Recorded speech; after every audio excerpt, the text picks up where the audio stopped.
પ્રધાનમંત્રી નરેન્દ્ર મોદીની ડિગ્રી પર સવાલ ઉઠાવવાના મામલે આમ આદમી પાર્ટીના નેતાઓ માટે હવે કાનૂની મુશ્કેલીઓ વધતી જઈ રહી છે.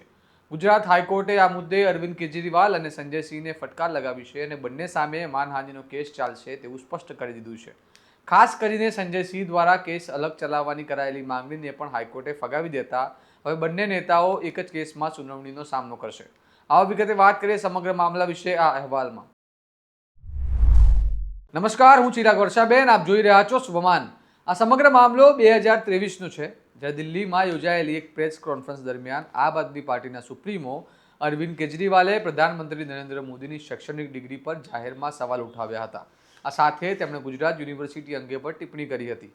આ પ્રેસ કોન્ફરન્સનો વિડીયો સોશિયલ મીડિયા, ખાસ કરીને ટ્વિટર પર વાયરલ થયો હતો.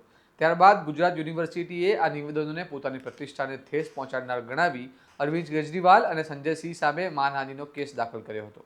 આ કેસની સુનાવણી અમદાવાદની સિટી સેશન્સ કોર્ટમાં ચાલી રહી હતી, જ્યારે ચીફ મેટ્રોપોલિટન મેજિસ્ટ્રેટ સમક્ષ અરવિંદ કેજરીવાલ અને સંજય સિંહે અલગ અલગ કેસ ચલાવવાની માંગણી કરી હતી.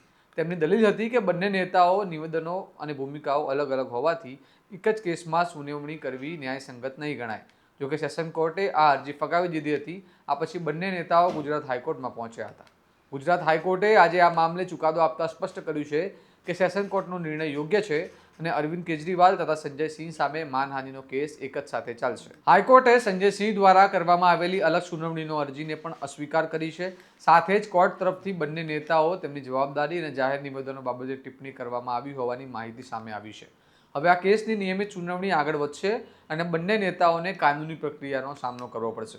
હવે સવાલ એ છે કે શું આ કેસ આમ આદમી પાર્ટીની રાજકીય રણનીતિ પર અસર કરશે અને શું જાહેર મંચ પરથી કરવામાં આવેલા નિવેદનો માટે રાજકીય નેતાઓ વધુ જવાબદાર બનવું પડશે? ગુજરાત હાઈકોર્ટના આ નિર્ણય બાદ સમગ્ર મામલે રાજકીય ચર્ચાઓ પણ તેજ બની રહી છે. આ સમગ્ર મુદ્દે તમારું શું મંતવ્ય છે અમને કમેન્ટ બોક્સમાં જરૂર જણાવો. આવા અહેવાલો માટે સ્વમાનની ચેનલને લાઇક કરો, આ વિડીયોને શેર કરો અને સબસ્ક્રાઇબ કરવાનું ભૂલતા નહીં. જોતા રહો તમારું શુભમાન. નમસ્કાર.